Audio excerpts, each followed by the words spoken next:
It's the Ross Tucker Football Podcast. Oh, yeah, it is. But it's not just any Ross Tucker Football Podcast. It is a teaching tutorial Thursday. Class is in session with Professor Greg Cosell, NFL Films University. We will get to him momentarily because he is live in Indianapolis at the Combine. So we don't want to make him wait. Thursdays are now also Winners Thursdays. So we'll get to the winners a little bit later in the show. The Spread the Word winner, the sponsor confirmation email winner, the YouTube shout out winner. I've got so many awesome press passes still. And I thank those of you, by the way, that have been tweeting me at Ross Tucker NFL that you've received them. I love that you receive them. And I love that you guys love them as much as I wanted you to love them. We'll get all into the NFL news, hopefully get to an email question or two. But first, it is the civilian GOAT. It's Greg Cosell. The Big Show. All right, Greg, last week we did quarterbacks. And by the way, I might circle back on quarterbacks a month from now if there's a few others that you end up watching, that you think are worthy. But we like to do the top guys for each position. We did, I think, the top 6 quarterbacks last week. Highly encourage people to listen to that show or go back and watch it on YouTube, youtube.com/Ross Tucker NFL. People are loving watching this show on YouTube.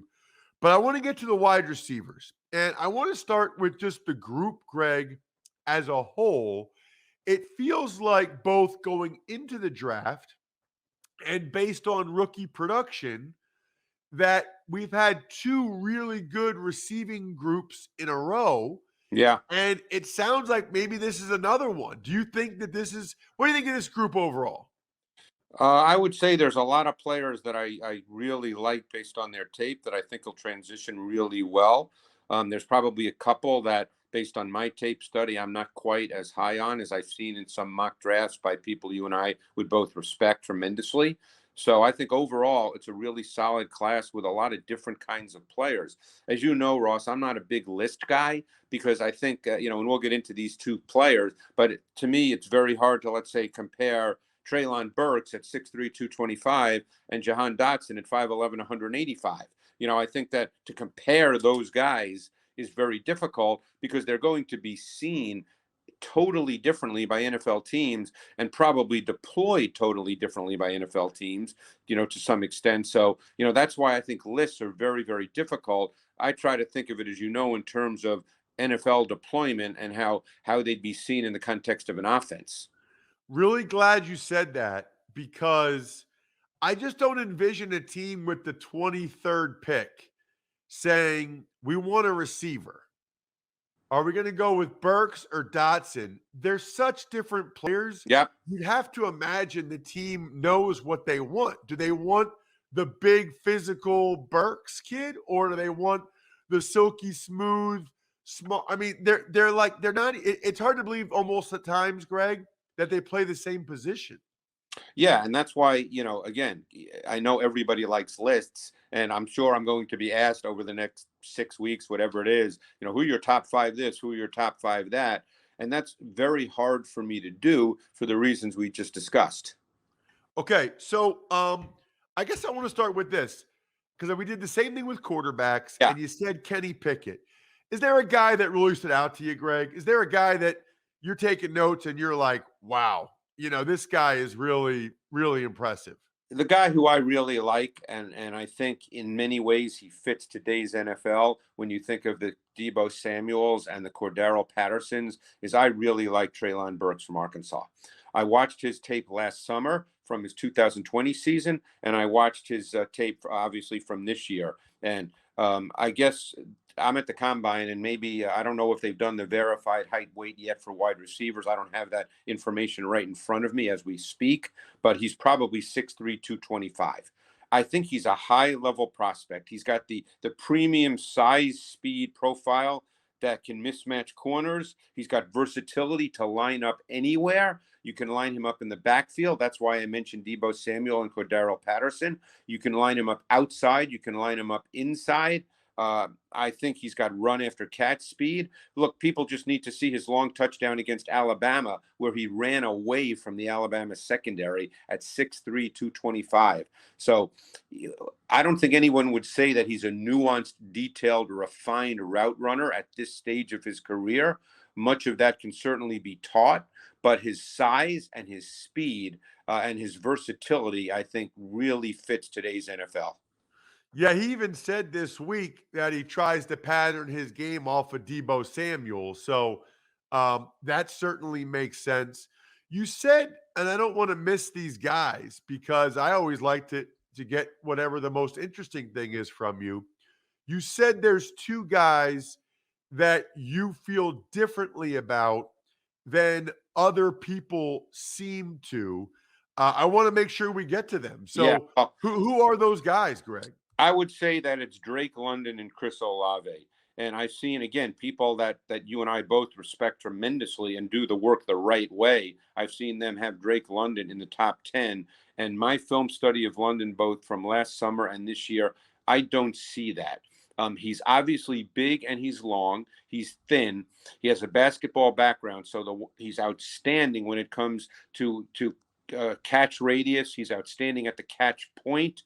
He made a ton of contested catches at USC when he was the single receiver to the boundary. So I think a lot of people see him as a boundary X.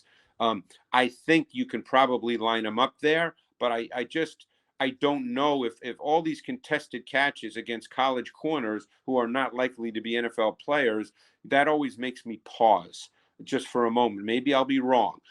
But the one thing that he definitely does not have, he does not really have any twitch. He does not really have any suddenness.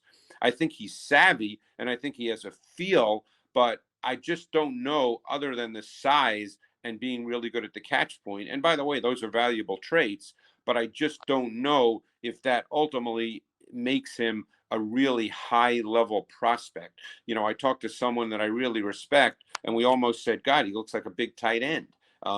I almost see him more as an inside receiver. The player he kind of reminded me of, and this guy was very, very good, but he wasn't a boundary X, was Marcus Colston. Well, here's the thing I always say, Greg. If they're making a ton of contested catches in college, why aren't they getting more open? Correct. Right? And as I said, he doesn't really have any twitch and suddenness. I think he has a feel. I think he's a pretty good route runner in terms of how to set up people. But when all's said and done, I'd be concerned. And let me put it this way. I think it's a question that needs to be asked and answered, and each team might have a different answer. Can he separate and win versus quality NFL man-to-man coverage? But the flip side of that is, because he is big and has very, very good hands, can he make a lot of catches where corners are right basically on his body? And I think that's an open question. So the Olave thing is really interesting because everybody said, Greg, he was a first-round pick last year. It's what they said. Yeah. Right? Late first-round pick last year. He comes back to school, and based on everything I'm reading and hearing, it doesn't seem like it helped him. I mean, if anything, it seems like he might go later or at best around where he went or supposedly would have gone a year ago. Well, and it's funny you say that, because he's another player whose tape I watched last summer from the 2020 season. And of course, I watched him this year from 2021. And the reason for that, Ross, is his physical traits did not change.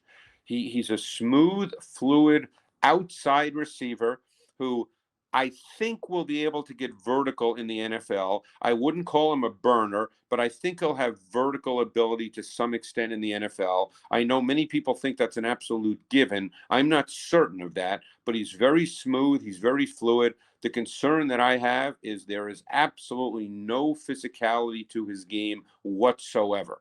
And those receivers, to me, in the NFL are secondary complementary receivers. They're not number ones. So again, I don't do mock drafts, but I do not see him, based on film study of 2 years of tape, as a guy you would draft and say, he's the guy.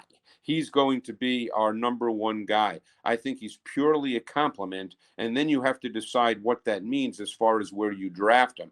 But the lack of physicality and competitive toughness shows up on tape, and I think that that's something that you'd be concerned about. That would be an issue.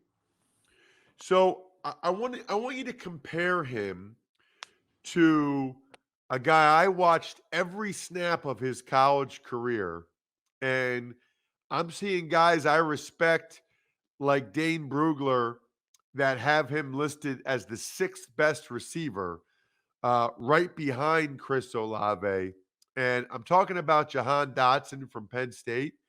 And I guess the big knock, Greg, is he's 5'11", a buck 75. Yep. All I can tell you is he was incredible the last couple of years. They did not get good quarterback play, and he gets open. He's smooth. He made some incredible catches. He's faster than I thought he was his first 2 years. He's definitely faster. I'm a little surprised that he's ranked behind all these other guys. I'm guessing it's a size thing, but I'm not a receiver guru, Greg. I don't study him like you do. What do you see from Datsun? Dotson was one of my favorite players to watch, and I didn't know that until I watched him, obviously. And again, another guy that I saw his tape from a year ago and this year, and I really like Jahan Dotson. He's the same exact size as Deontay Johnson from the Pittsburgh Steelers, and I think that he's better than Deontay Johnson. He's got better hands, and I think he's a little more explosive vertically. Deontay Johnson is explosive. I think Jahan Dotson is a little more explosive vertically. He's fearless over the middle of the field. You can see he's mentally tough. He's competitive. That can't be taught. I think he can be a multi-dimensional receiver in the league. I think you can line him up outside. The league's changed, Ross. Putting receivers in boxes now, I don't think works. You know, just like we had that conversation about right tackle and left tackle the last number of years. I think what we have now with receivers is just, you can't look at his size, 5'11" and a quarter, 184, and say, oh, he's a slot receiver. He lined up outside a ton in college. He will line up outside in the NFL. Now, that doesn't mean he won't line up in the slot, but he could be a movement receiver as well, a motion receiver. I really like Jahan Dotson's tape, and I think he's going to be a very, very good NFL receiver. And by the way, I like him more, and I guess you could argue they're different a little bit, but I like him more than Chris Olave. Yeah, I mean, I've watched a lot of both those guys. I'll take Dotson any day of the week. I think he's more explosive. I know Olave's a little bit bigger. You know, and maybe this is a credit to But Olave. I'm sorry to interrupt. Olave's only 4 pounds heavier. He's just longer. So he's taller, but he's not really bigger, and his body frame is extremely thin. Right, and here's the thing I would say too, Greg. Like, when you watch Olave and Ohio State, you know, it seemed like he was wide open Yes. a lot of the time. Like, I mean, whereas Dotson was like, you played Penn State, he was the guy you were trying to stop for 2 years, and they couldn't stop him. Ohio State had like 5 guys you're trying to stop, and it seemed like the scheme got him open a lot, whereas Dotson had to earn it every catch, it felt like. And mentioning Ohio State, they have another receiver, Ross, Garrett Wilson, is a receiver I really like as well. And the player he reminded me of, and Wilson was another guy I've seen 2 years of footage on, is I thought Garrett Wilson was very much reminiscent to me of Stephon Diggs.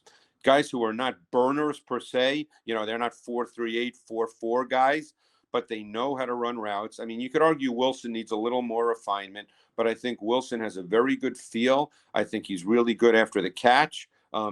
I think Garrett Wilson is a really good prospect. I mean, if I had to pick, you know, and I know people like this, if I had to pick an order, let's say, or my top guys, I'd probably go with Treylon Burks, Garrett Wilson, and then there's Jamison Williams from Alabama, who is a game changer.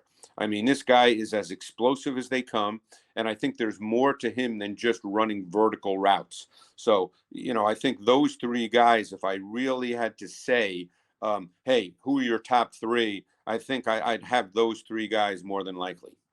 Is it fair to say that Dotson would kind of be next ahead of Drake London and Olave for you based Yes, on what for you me, said? for me. And I'll give you another receiver who's not quite in that category, just because he's not quite. I mean, I think he's going to be a really good pro. I really like John Michie from Alabama, and I think that John Michie, when I watched his tape, I'll give you a player he reminded me of, and I think people will get this right away. He very much reminded me of Robert Woods. I think Michie is just a really refined, nuanced, detailed route runner. I think he's physically tough. I mean, he's not, 220 pounds. He's not super big. He's probably, I think he's around 195, 198, somewhere around there. But he's a player that I think can be a factor at all three levels. Not a true vertical guy, just like Robert Woods isn't a true vertical guy. But I think that Michie is just one of those really solid, refined, polished wide receivers who will thrive in the NFL. For fantasy people, it'll be a function of where he goes, team and scheme, as to what his target share is. But he has all the traits to be a quality NFL wideout. So obviously, Jamison Williams had the torn ACL in the Yeah. national championship game. You just touched on him briefly, Greg. I just want clarity. Is there a guy he reminds you of? What kind of player is he? He's a little more than, as I said, just a vertical player, but there's no question that he is a game changer. And I think there are not many receivers with his flat out vertical speed and big playability, and that makes him an impact receiver. And Ross, that in this league, what are teams looking for in the pass game? They're looking for explosive plays. He'll be a multiple location receiver in formations. You'll want to get him at times free access off the ball so you can maximize his speed and explosiveness. The one question you might have is play strength, because he's probably going to be 190-ish. Will he make tough catches over the middle? I think that he has the competitiveness to do so. You know, I guess the question for people is he a true number one in that sense, the way you think of number ones making, tough catches on 3rd and 9. And I think that is a little bit of a question, but there's no question about his explosive component. I mean, this guy is a vertical dimension, a big play receiver, and a game changer. All right, I'm going to throw some names at you, Greg, and I'm going to let you pick one more guy, okay? Could be Sky Moore, George Pickens, David Bell, Wan'Dale Robinson, Justin Ross, Christian Watson. Is there a guy or two that you got to mention there? Yes. And I'm so glad you mentioned his name, because he did not play this year until the last game or two. But I think George Pickens is one of the most intriguing prospects in this draft class, because he tore his ACL the year before late, and he really couldn't play this year. People forgot about him. I would argue that George Pickens is a much better prospect than Drake London. Pickens is going to be close to 6'3", 200 pounds, maybe 205. I really liked his tape. I think he's a really high-level receiving prospect. I mean, he's got length, he's got hands, he can make contested catches, he's got speed. I think George Pickens, and again, I don't do the mocks, but it would not be surprising to me to hear his name called earlier and before some of the other names being talked about, and maybe to some that would be a surprise. It would not be to me. It's never a surprise to me, Greg, how stellar you are.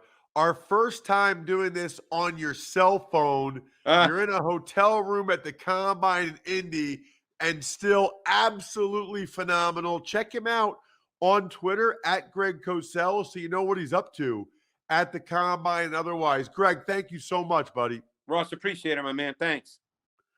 You know what else? I appreciate DraftKings, the leading sportsbook app, because it's here to help you and your friends get in the game with different ways to fund your DraftKings account. Did you know you can fund your DraftKings account with cash now? Yeah. Just sign up in the DraftKings Sportsbook app, select Fund with Cash in the payment section, and get a digital barcode. Then just take your cash and barcode to any one of our thousands of participating stores. Super easy. And while you're there, why not pick up some DraftKings gift cards? Don't know what to get your buddy for his birthday? DraftKings gift card. Want to say thanks to the neighbor who helped you carry a sofa up 3 flights of stairs? DraftKings gift card. Want to give yourself a Father's Day present? DraftKings gift card. Done and done. Just visit DraftKingsGiftCard.com to find a participating store near you. March is here. Get in the game with these 2 awesome, fun, and easy account funding options. Tuck's Takes. Hey, Ross, good morning. Let's start with the Arizona Cardinals, where they give extensions to general manager Steve Keim, head coach Cliff Kingsbury, but nothing to quarterback Kyler Murray. Very interesting timing. They could have waited a little bit to announce this, but it's almost like they were saying to Kyler Murray and his agent, listen, we're extending the GM, we're extending the head coach. We like what those guys are doing, and they'll be able to make the decision they want to make with the quarterback. I thought it was really interesting. And we talked about this the other day. Just not a big fan of issuing that statement like Kyler Murray's agent did. Nobody, no quarterback has ever gotten a new contract this early. I think the earliest one was like April or May. So it just seemed very, very premature that he would put that out there already. And to act like it's because they want to win the Super Bowl, because Kyler wants to win a Super Bowl, is just laughable. Studies show that agents making statements from quarterbacks who want more money is not the most conducive thing to lead to a Super Bowl. Tuck's Takes. The New York Giants made a couple of moves, including cutting running back Devontae Booker and also tight end Kyle Rudolph. Yeah, it's that time of year, Bri. It's salary cap shedding season. So the good news of doing it now is Kyle Rudolph's agent, Devontae Booker's agent, they can, be at the combine and say, all right, you want a veteran tight end? Probably a number 2 at this stage. Do you want Devontae Booker had a good year? Do you want him? So the Giants have to clear up a bunch of cap space. They know it. And those were 2 guys that were pretty clear to them would be a good idea to move on from. Tuck's Takes. On the other side, though, the Jaguars re-signed versatile lineman Tyler Shatley. So Shatley's like a Ross Tucker type. I don't know how many starts he has. I can look it up, but he's a guy that, has hung around for a bunch of years and starts and is versatile at, I think, all 3 interior spots. What's he, 30 years old? Wow. He's played a bunch now. He's started 33 games, so clearly more than I did. I think I started 25, but he's 30, so he's been around longer. How many years? 1, 2, 3, 4, 5, 6, 7, 8. Wow, get a new contract after 8 years, all in Jacksonville. So he's going to end up playing 10 years, at least probably, with the Jacksonville Jaguars. Good for him and good for all of you that have taken the call from me to get a beloved family member, birthday, anniversary, any grandparent, anybody in a senior care facility. They make for great obituaries. Anybody in your life, a story from myfrontpagestory.com. The business is taking off. I'm very excited. You guys are a big part of it. People are realizing it really is the coolest, most unique gift ever. myfrontpagestory.com. It's email time, Brian. Ever wanted to ask an NFL player a question? Well, here's your chance. It's time to Ask Ross.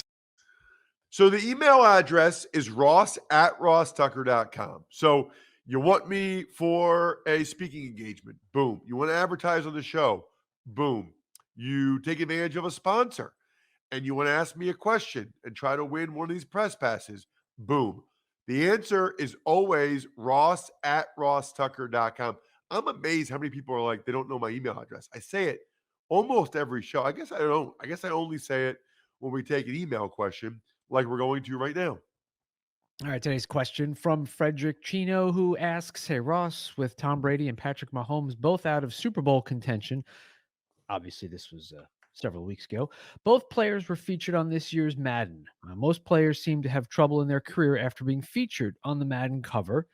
Some gamers believe in the Madden curse. Do NFL players ever speak of the Madden curse, or is it just a geek thing?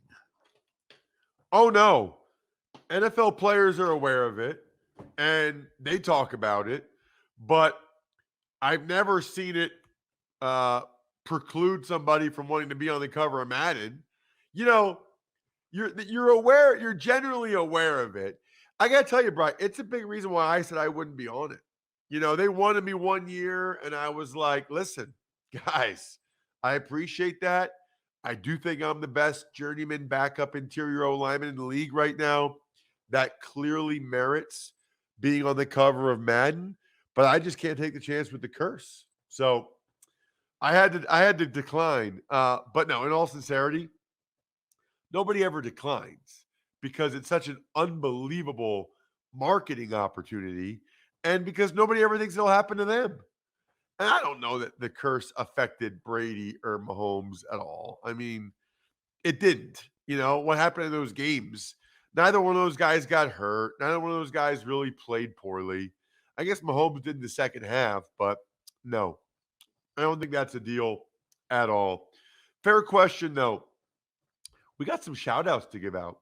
First of all, how about Pizza Boy Brewing, Sporticulture, HumanHeadNYC.com, and SteakhouseSports.com. So shout outs to all of them. Thank you very much. And then how about today's winners? Let's hear a little Mike Singletary soundtrack. I want winners. I want people that want to win. Yeah, so do we, Mike. We want people like Jim Marlowe. He quote tweeted one of our clips on Twitter at Ross Tucker NFL. Actually, that was at Ross Tucker Pod. I think it was a Fezzik clip about MLB that Jim Marlowe quote tweeted. So, Jim, email me, Ross at rosstucker.com. If you know which press pass you want, let me know. If you got a team, let me know. Same with Paul Curtis. Paul Curtis not only ordered a My Front Page story for his wife, he actually had a testimonial and a picture of his wife who looks amazing. I think she's like 8 months pregnant, amazing, with her story, which we love. So, Paul, that was a slam dunk. Love Paul Curtis. And then Dan Weiss is the YouTube winner this week. YouTube.com/Ross Tucker NFL. You'll get a cameo style shout out, Dan. Just email me, Ross at rosstucker.com. Let me know who you'd like to shout out for.